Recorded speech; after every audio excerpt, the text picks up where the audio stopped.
기도하겠습니다. 아멘.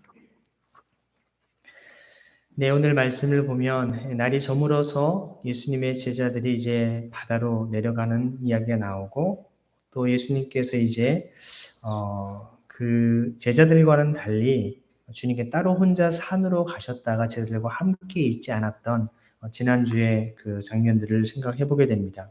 그래서 예수님께서 아직 함께 계시지 않았기 때문에 제자들이 예수님을 열심히 찾아다니는 그런 모습을 볼 수가 있습니다.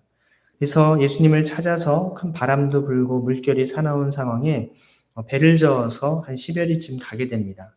10여리를 갔다라고 하는 것은 여러분이 아시는 것처럼 굉장히 가까운 거리가 아닙니다. 바다에서 친다면 적어도 한 5km 이상 되는 그런 먼 거리를 이제 노를 저어서 그들이 간 상황입니다. 다시 말하면 바다 한가운데 그들이 그 속에 있는 상황이었는데, 거기에서 그들이 굉장히 지금 큰 바람이 불고 물결이 사나운 상황이 되면 정말 그들이 죽을 위협이 되기 때문에 두려울 수밖에 없습니다. 지난주 중에도 갑자기 막 천둥 번개가 치면서 비바람이 쳤던 적이 있었죠. 바람이 얼마나 갑자기 막 휘몰아치던지요.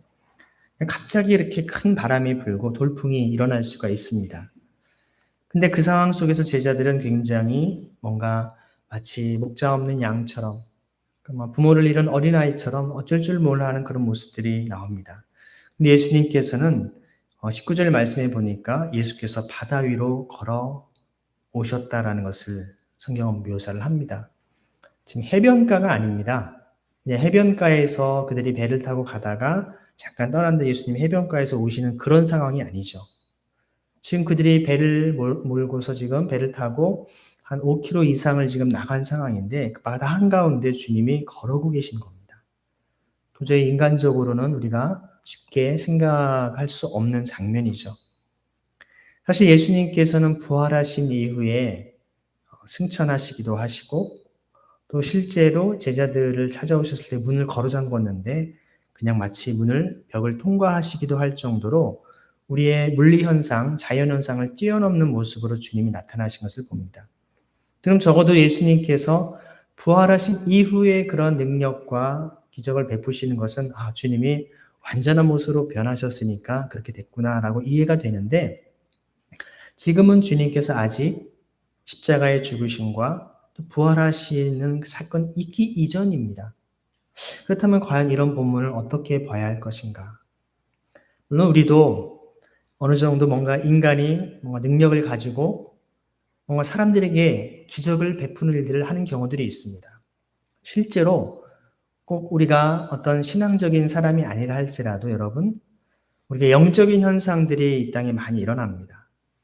그러니까 사실 저는 젊은이들에게 복음을 전할 때 영적인 세계를 소개하면서 종종 그런 얘기를 합니다. 여러분이 하나님에 대해 영적인 세계에 대해서 못 믿는다 할지라도 우리 전통적으로 있어왔던 이 샤머니즘, 토속신앙에서도 보면 정말 신내림한 그런 무당들이 뭔가 작두 위에서 막 춤을 추기도 하고 칼을 막 온몸에 막 해도 전혀 배지 않는 그런 것들을 종종 여러분들이 TV나 이런 것들을 보지 않았냐라고.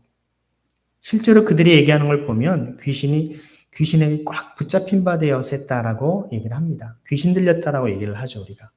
영적인 세력이 딱 붙잡힌 바 되면 우리의 어떤 물리적이고 육체적인 그런 것들을 뛰어넘는 일들이 일어납니다. 우리가 설명할 수 없는 일들이 종종 일어나는 것이죠. 이런 영적인 세계, 영적인 존재가 어떤 역사하기 시작하면 이런 우리가 이성으로, 우리의 경험으로, 우리의 판단으로 알 수 없는 일들이 일어나는 것처럼 정말 예수님께서는 이 땅에 오신 참 하나님의 아들이시고 또 그분이 곧 하나님이시기 때문에 그분은 어떠한 일도 행하실 수 있는 분이라는 것입니다. 그분에게 능치 못할 일이 없다라는 것을 우리는 말씀을 통해 끊임없이 확인하고 깨닫게 됩니다. 우리의 이성을 뛰어넘는, 우리의 경험을 넘어서는 그런 일들이 주님께서 늘 우리에게 역사해 주는 것이죠. 주님께서 물 위를 걸어가셨던 그런 역사, 우리도 바닷가에 그냥 내가 걸어가겠다. 우리는 당연히 빠집니다. 그냥 물속에 정말 헤엄을 못 치면 큰일 나는 것이죠. 그런 기적을 나도 행해보겠다라고 따라하는 그것이 아니라 우리와 함께 하시는 주님이 이 자연현상을 뛰어넘는, 우리의 이성을 뛰어넘는, 우리가 역사적으로 경험하지 못한 일들을 행하시는 그런 분임을 기억하면서 그분이 우리와 함께 하시기 때문에 우리에게 능치 못할 일이 없다라는 믿음으로 주님은 살아가기를 원하는 것이죠. 주님이 함께 하시지 않을 때 이 세상 마치 풍랑이 있는 바다와 같습니다. 성난, 돌풍이 일어나고 다 우리를 집어삼킬 것 같고 정말 그들이 두려워 떨 수밖에 없는 상황이지만 주님을 배 안에 모셨을 때, 주님 우리의 삶에, 우리 인생에, 우리 가정에, 여러분의 삶의 주인으로 모시고 영접할 때 그때 진정한 평안과 주님의 모든 사랑이 가득 넘침을 오늘 말씀을 보여주는 것입니다. 주님께서 20절에 말씀하시죠. 나다, 두려워하지 말아라. 제자들은 연이어서 정말 계속 놀라게 됩니다. 그 어린아이의 작은 오병이어를 가지고 정말 남자만도 5천 명이 넘는 정말 만여 명의 사람들이 다 배불리 먹는 엄청난 기적을 경험했거든요. 정말 이것을 얘기하고도 바쁘고 이것을 정말 그들이 막 서로 정말 이런 일이 있었지 함에도 불구하고 하룻밤도 지나지 않아 그는 또다시 두려움에 인생의 문제 앞에서 그들은 초조해하고 있는 모습을 보게 됩니다. 여러분, 그런 것을 보면 우리 인생 속에 근심과 걱정 또 풍랑과 같은 많은 염려는 끊임없이 우리에게 몰려옵니다. 감당할 수 없는 문제들이 계속해서 우리는 다가오는 것이죠.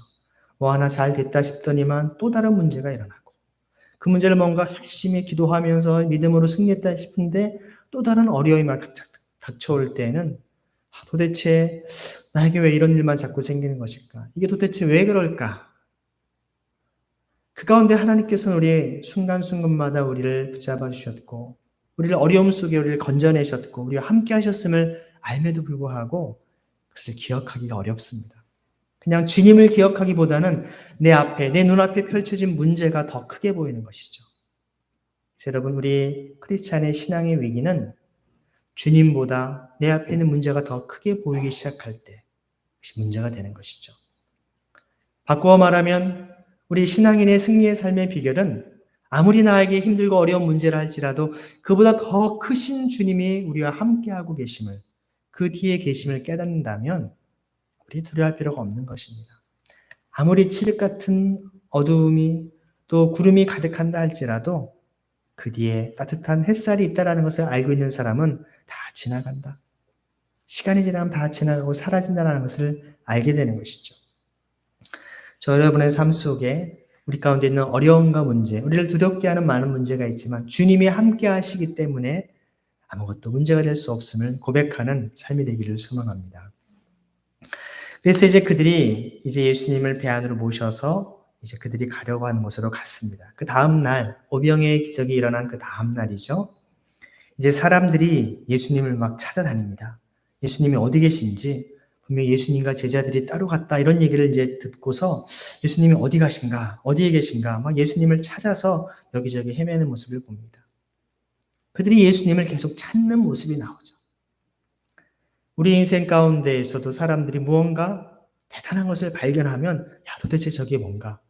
그것을 찾고 거기 열심히 신경을 쓰고 마음을 쏟아붓지 않습니까? 예수님 당시에 이 무리들도 어찌 보면 정말 예수님 같은 분이 없었기 때문에 그분을 열심히 찾아다니는 것입니다. 그분을 만나고 싶어 합니다. 그분과 함께하고 싶어 합니다. 그런데 오늘 본문을 보면 그들이 주님을 찾고 만나고자 했던 의도가 무엇인지를 정확히 볼 수가 있습니다. 오병이어의 기적을 경험한 무리 중에 일부가 예수님을 찾아오죠.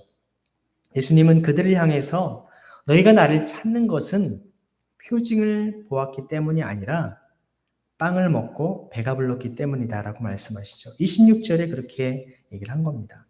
사실 25절에 그분들이 얘기하기를 예수님, 선생님 언제 여기 오셨습니까? 라고 여쭈었어요.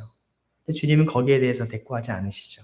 물론 이 언제 오셨습니까? 라는 것은 그냥 인사말일 수도 있을 겁니다. 근데 언제 어떻게 여기까지 금방 오셨냐? 그런 놀람이 담겨 있는 이야기죠. 사실 예수님께서는 그 무리들이 예수님의 놀라운 기적을 보고서는 좀 예수님을 왕으로 삼고자 했다라고 15절은 얘기를 합니다. 민생 문제, 먹을거리를 해결할 수 있는 이런 분이야말로 정말 그 당시 가난하고 헐벗은 그 사람들에게는 정말 최고의 지도자가 될 수 있는 분이죠. 근데 주님은 그러한 어떤 무리들의 정치적이고 또 경제적인 요구에 부응하기보다는 주님은 그 무리를 다 흩으시고 오히려 주님은 홀로 산으로 가셨던 모습을 봅니다. 우리 인생에 화려한 사람들의 찬사와 여러 가지 많은 사람들의 인정이 우리에게는 메말라 있습니다. 많은 사람들이 사람들에게 인정받고 싶어서 또 내가 대단한 사람이라는 것을 드러내고 싶어서 이런저런 일들을 많이 합니다. 물론 그 사람이 열심히 살아가면서 자기에게 주어진 사명 또 자기에게 주어진 역할을 하는 것은 아름다운 일일 것입니다. 그런데 그런 것으로 인하여서 자신이 존재감을 느끼고 거기에 무언가 내가 대단한 사람인 것처럼 살아가는 경우들이 많다는 것이죠. 삭개오 설교를 통해서 여러분 말씀드린 것처럼 삭개오는 키가 작았고 사람들에게 무시당했던 자신의 인생 속에 무언가를 늘 딛고 일어서야만 자신의 존재감을 느꼈던 사람이었습니다. 로마 권력을 등에 업고 세리 중에서도 세리장이 되어야 되고 또 예수님을 만나는 그 순간에도 뽕나무 위에 올라가서 누구보다도 높은 위치에 힘과 권력과 부귀를 누려야만 자기의 존재감을 느꼈던 그런 사람이었습니다. 예수님은 그런 삭개오에게 삭개오야 속히 내려오너라. 네 인생 가운데 항상 딛고 일어섰던 그곳에 내려와서 너의 있는 모습 그대로를 내가 보기 원한다라고 주님 말씀하는 것이죠. 너무나 많은 사람들은 무언가를 내가 더 해야만, 내가 어떤 행위를 더 해야만 나의 존재가 더 대단하다라고 생각하는 경우들이 많습니다. 이것은 결코 우리가 하는 일들을 축소시키고 어떤 것을 무시하려고 하는 의도가 아닙니다. 주님께서는 이미 우리 자신을, 여러분 각자를 하나님의 존귀한 자녀로 삼아주셨습니다. 하나님의 아들이요 하나님의 딸로 여러분을 받으셨다는 것이죠. 정말 예수님께서 여러분을 그대로 있는 그대로 받아들이고 인정하셨기 때문에 여러분도 예수님을 그대로 받아들이고 모시면 되는 것입니다. 예수님은 그 인정과 자신에 대한 존재감을 어디에서 찾았습니까? 사람들의 찬사와 사람들을 그를 영웅시하는 그러한 자리에서 그것을 찾으시지 않으셨습니다. 오히려 주님은 그러면 그럴수록 홀로 고독히 습관을 좇아 아버지 하나님 앞에 나와 기도하고 주님과의 단독의 그런 만남의 시간을 가졌던 것입니다. 여러분, 성숙한 신앙인은 사람들로부터의 찬사와 환호에 귀를 기울이지 않고 하나님의 인정하심, 하나님과의 만남에 절대적인 기쁨을 누리는 사람입니다. 하나님과의 만남이 너무나 기쁘고 즐거워서 그분과의 시간, 그분께 드리는 나의 마음과 이 정성이 그 어떤 무엇으로 채울 수 없기 때문에 그분께 가는 것입니다. 대부분의 사람들이 그 경험을 하지 못하다 보니까 하나님과의 만남의 기쁨, 교제의 기쁨을 맛보지 못하니까 자꾸 다른 것에서 무언가를 해보려고 합니다. 여러분의 인생 속에서 하나님과의 만남의 기쁨, 주님과의 교제의 기쁨을 맛볼 수 있기를 간절히 소망합니다. 사실 이 헬라어의 이 세메이온이라고 써져 있는 이 단어를 표징이라고 번역을 했습니다. 이 단어를 여러분 이 세 번역의 밑에 각주에 달린 것을 그대로 읽어보면 예수님의 신성을 보여주기 위한 상징으로서의 기적이라고 소개를 해놨습니다.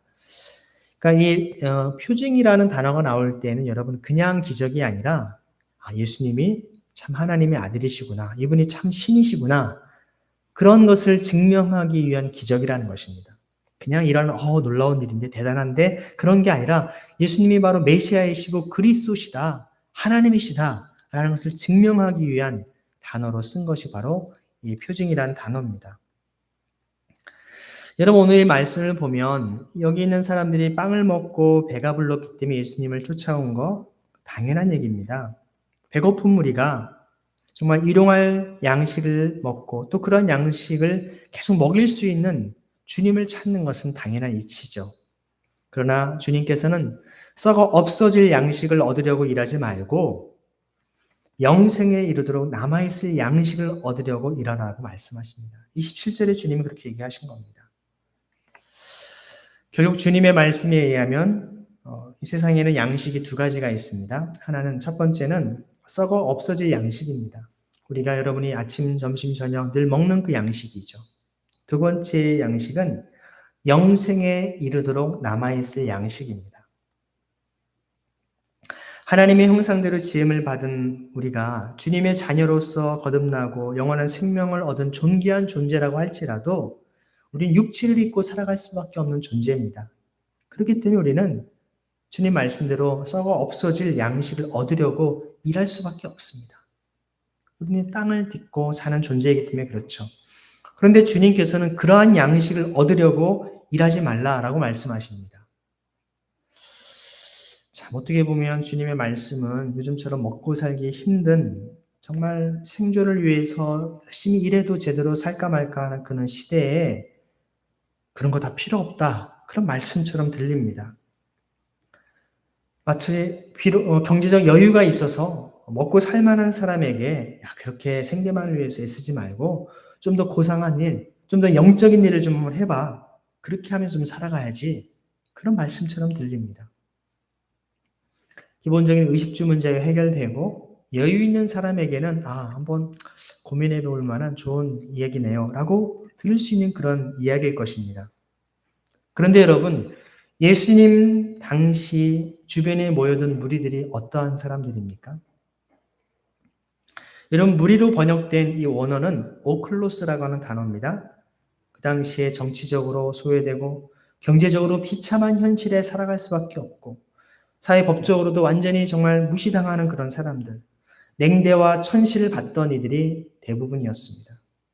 여러분, 남자만도 5천 명이 넘는 무리 가운데 먹을 것이라고는 고작 어린아이의 도시락밖에 나오지 않을 정도로 비참한 삶을 살아갔던, 죄송하지만 거의 거짓대와 같은 그런 무리들이었다는 것입니다. 오랜만에 배불리 먹어보고는 이분이 우리의 왕이 됐으면 좋겠다, 그냥 자기 배고픈 문제를 해결해 주니까 이분 우리 대장으로 삼자, 뭔가 정치적인 대단한 어떤 이슈 이런 게 필요 없는 것이죠. 내 배고픔만 해결되면 모든 거 다 필요 없어, 그런 사람들이었습니다. 이 무리를 민중이라고도 번역을 하죠. 어쩌면 무지하고 군중의 선동에 따라서 흔들리기도 하는 사람들이기도 합니다. 하지만 어떤 면에서는 억압과 착취로 굴절된 삶의 현실에서 인간다운 삶을 살기 위해 몸부림치며 진솔하고도 정직하게 살고자 애쓰는 무리들이었죠. 오늘날에도 가난한 분들의 삶을 들여다보면요, 그분들 게으르지 않습니다. 거짓말장애 아닙니다. 되게 진실하고 진솔합니다. 열심히 일하십니다. 정말 새벽부터 밤늦게까지 뼈 빠지도록 열심히 일합니다. 그런데도 너무 치솟는 전월세 가격에 감당을 못하는 것이죠. 누구는 몇 년 일했다고 30대인데도 불구하고 50억씩 퇴직금을 받기도 하는 그런, 정치인들의 자녀들에게는 그런 엄청난 혜택이 주어지는 현실이 벌어지고 있죠. 그런 뉴스를 접하게 되면 정말 열심히 땀 흘려 일하는 사람들에게는 이 굉장한 상대적 박탈감으로 세상이 더 싫어지고 미워질 수밖에 없는 것입니다. 그럼에도 어쩔 수 없이 일하지 않으면 먹고 살 수 없기 때문에 하루하루 그냥 근근히 살아가는 무리들이 바로 민중이었습니다. 일용직으로 비정규직으로 오늘날에도 살아가면서 비록 경제적으로는 가난하고 정치적으로는 그리 영향력이 없는 이들이지만 때로는 왜곡된 역사를 바로잡고자 열심히 목소리를 외쳤던 사람들이고, 역사 속에서 이 땅의 진정한 자유와 평화를 만들어가는 주역으로 그들이 서기도 했던 것입니다. 이름 없는 영웅들이 바로 그런 무리들이었습니다. 그러한 무리에게 예수님께서는 이 땅에 썩어 없어질 양식만을 위하여 살지 말 것을 지금 촉구한 것입니다. 그 시대 정신이 무엇이었든지 대부분의 사람들은 돈을 쫓아가고 성공과 안정을 위해서 그들은 삶을 살아갑니다. 그러한 그들에게, 지금 당장 먹고 살기 힘든 그들에게 주님께서는 너희가 먹고 살기 위해 이 땅에 태어난 존재들이 아니다, 그것만이 너희 인생의 전부가 아니라고 주님은 말씀한 겁니다. 가끔씩 우리에게 참 감동을 주는 그런 어떤 소식들, 또 이야기들을 보면 예전에 폴 포츠라고 하는 굉장히 노래를 잘한 분이 계세요. 그분은 그냥 일하는 그런 일들을 샐러리맨으로 이렇게 핸드폰도 팔고 하는 그런 어떤 샐러리 일을 하는 사람이었는데, 자신은 평생에 이렇게 파바로티와 같은 그러한 노래를 하고 싶은 성악가를 꿈꾸는 사람이었었습니다. 그런데 이게 영국에서 갓 탤런트라고 하는 어떤 그런 프로그램에 나와서 자기의 노래를 한번 이렇게 하게 됩니다. 몸도 퉁퉁하고 그렇게 외모를 볼 때는 잘생긴 외모는 아니었습니다. 심사위원들도 별로 기대하지 않고 이제 음악을 딱 틀었는데요. 그 사람이 노래를 하기 시작하는데 온 관중들이 다 일어나서 막 박수를 치며 환호합니다. 그해 최고의 이제 출연한 사람이 됐죠. 노래를 너무나 잘해서 여러 음반 회사에서 그 사람의 음반을 만들겠다고 하고 여기저기 해외 순회 공연을 하면서 실제로 파바로티 같은 그런 사람들의 환호를 받는 삶을 살게 됐던 것이죠. 어찌 보면 우리가 이처럼 마치 그런 진흙 속에서 진주를 발견하듯 정말 소중하고 존귀한 존재들인데 그냥 그 속에 파묻혀서 인생의 목적도 의미 없이 그냥 그럭저럭 살아가는 인생을 향하여서 주님은 말씀하실 것입니다. 내가 그러한 땅의 것만 추구하는 존재들이 아니다. 하나님께서 너희를 이 땅에 보내신 것은 거기에 만족하고 살아가라고 한 것이 아니다. 주님은 그것을 말씀하기 시작한 것입니다. 이 땅에서 진정으로 가치 있는 것이 무엇이고 무엇이 영원한 것인지를 주님은 들려주기 시작합니다. 이 본문 뒤에서부터 보면 계속 영적으로 쉽게 이해하기 어려운 말씀들로 주님은 들어가게 됩니다.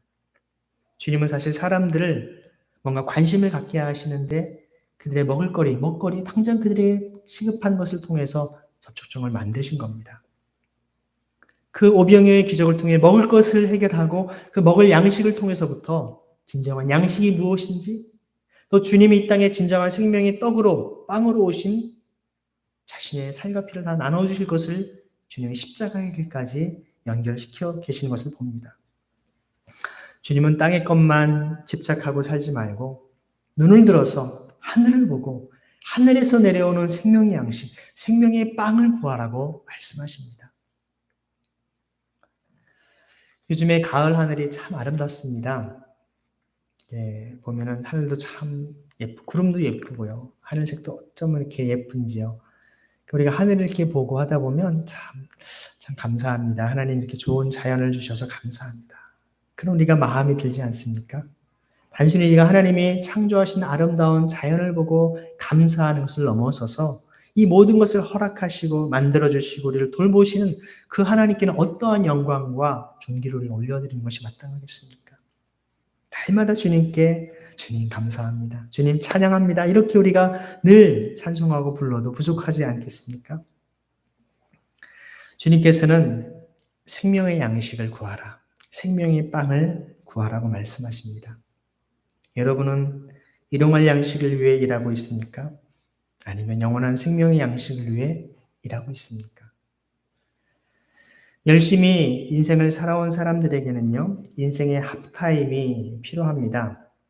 하프타임이라고 하는 말, 중간 휴식 시간 같은 거죠. 축구 경기를 본다든지 농구 경기 이런 스포츠 경기를 보다 보면 중간에 하프타임이 있습니다. 축구가 전반 45분을 하고 15분을 쉬었다가 다시 후반 45분 이렇게 합니다. 한꺼번에 90분을 뛰면 운동선수들이 너무 지쳐서 아마 쓰러지고 그런 일들이 일어날 겁니다. 중간에 한 15분 정도를 쉬고 또 그 중간에 그 하프타임에 그 감독들은 선수들을 데려다가 야 이렇게 해서 아까는 수비를 이렇게 했는데 이렇게 수비하고 자 공격 이렇게 저렇게 하는 거야. 뭔가 그 상대편을 보면서 새로운 전략과 작전을 짜서 그 경기를 승리할 수 이끌기 위한 중요한 시간입니다. 그냥 우리 쉰이가 잠깐 쉬자고 다 누워있지 않습니다. 하프타임은 열심히 뛰고 달렸던 것들을 잠깐 멈추고 좀 우리가 제대로 하고 있는지 평가도 잠깐 하고 다음번에 어떻게 해야 될지를 신속하게 결정하는 그런 시간입니다.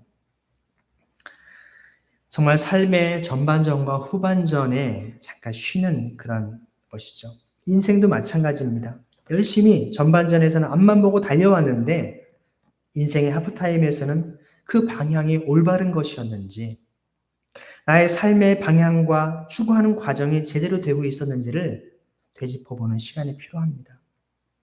예수님께서는 이 배고픈 현실에서 허덕이는 무리에게 인생의 하프타임처럼 이제는 땅에 썩어 없어질 것만을 추구하며 살아가지 말고 일하지 말고 이제 눈을 들어서 위의 것을 찾고 영생에 이르도록 남을 것을 이제 얻으려고 일하라고 도전하십니다. 그러한 인생의 후반전은 어떻게 가능할까요? 27절 후반절에 보면 이렇게 나옵니다. 이 양식은 인자가 너희에게 줄 것이다. 하나님 아버지께서 인자를 인정하셨기 때문이다 라고 말씀하십니다. 여러분, 이 27절 후반에 보면 이 양식은 누가 주신답니까? 인자가 주신다는 것이죠. 인자는 누구입니까? 바로 예수 그리스도. 예수님께서 주신다는 것입니다. 아버지 하나님께서 인자이신 예수 그리스도를 인정하셨기 때문에 인정하셨다라고 하는 것을 마음을 같이 하셨고 받아들이셨고 의롭게 하셨다라는 것입니다. 쓰다까라고 하는 마음을 같이 하다라는 그런 의미이죠. 그 인자이신 예수 그리스도께서 우리의 인생을 영생에 이르도록 이끄시고 인도하시겠다라는 겁니다. 달리 말하면 인생의 전반전에는 내가 열심히 애를 쓰고 바둥바둥하며 달려왔다면 이제 하프타임을 지나서 인생의 후반전에는 예수님께서 우리 인생을 붙드시고 우리를 이끌어 가시겠다라는 뜻입니다. 여러분, 내 인생의 주인은 내가 아닙니다. 기독교 신앙의 본질은 거기에서 출발합니다. 내가 내 인생의 주인이 아니었구나. 내 몸도, 내 시간도, 내 물질도 이게 다 내 것이 아니었구나. 그리스도의 주재권이라고 합니다. 주님이 우리의 주님 되시고 우리의 주인 되심을 인정하는 것. 우리의 평생의 삶 속에 끊임없이 이것도 주님의 것입니다. 저 영역도 주님의 것입니다. 저와 관계된 모든 것이 다 온천하 만물이 다 주님의 것입니다를 인정하고 고백하는 삶을 살아가는 것입니다.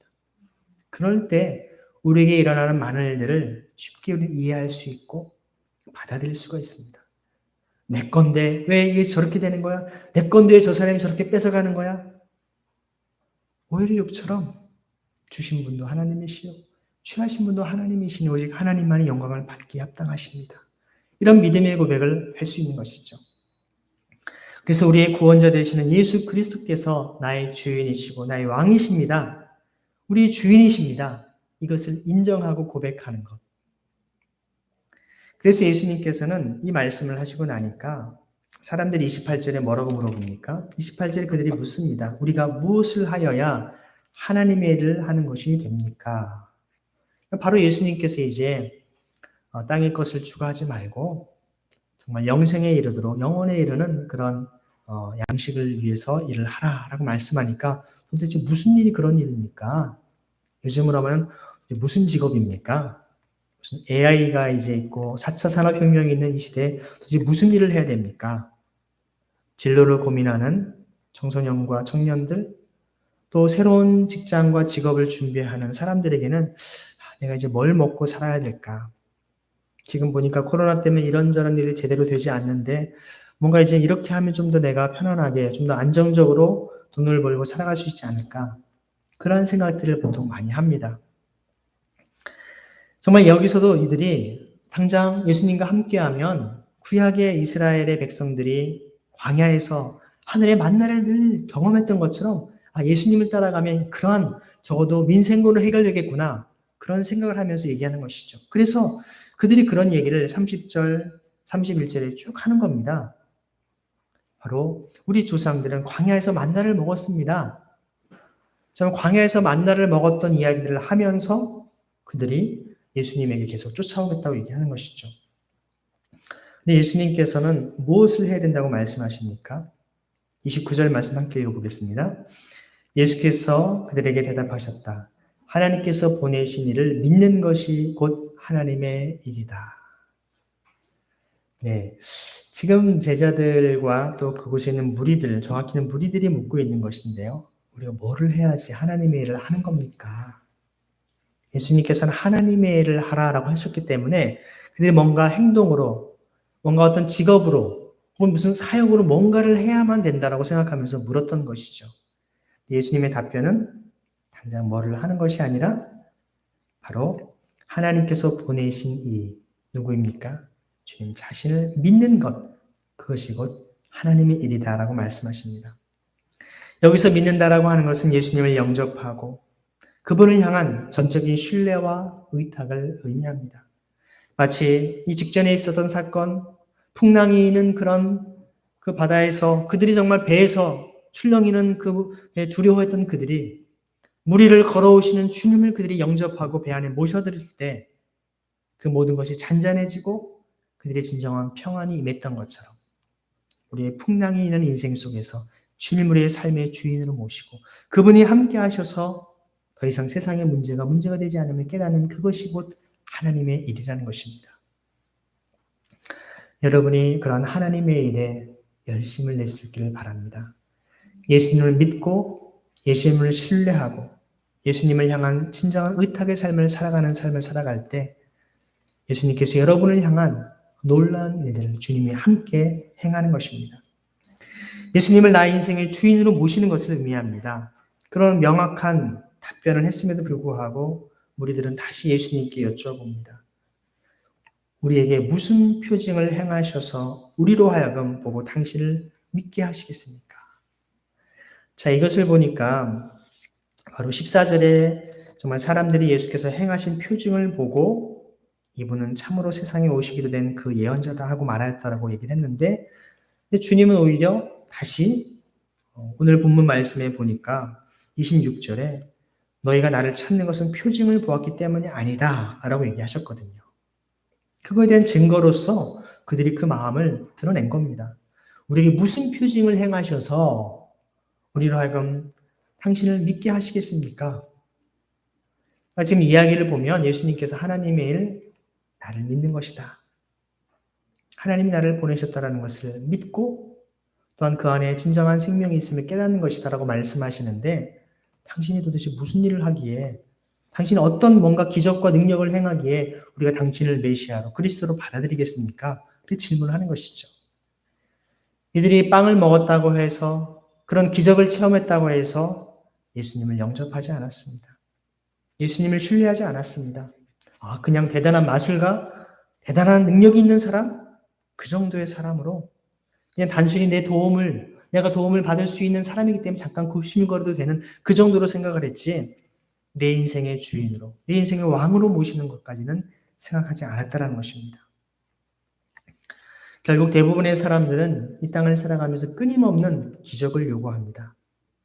놀라운 능력이 일어나면 내가 그러면 믿음을 가져볼게. 내가 그럼 그분 믿어볼게. 얘기를 하죠. 뭔가 새로운 것을 찾습니다.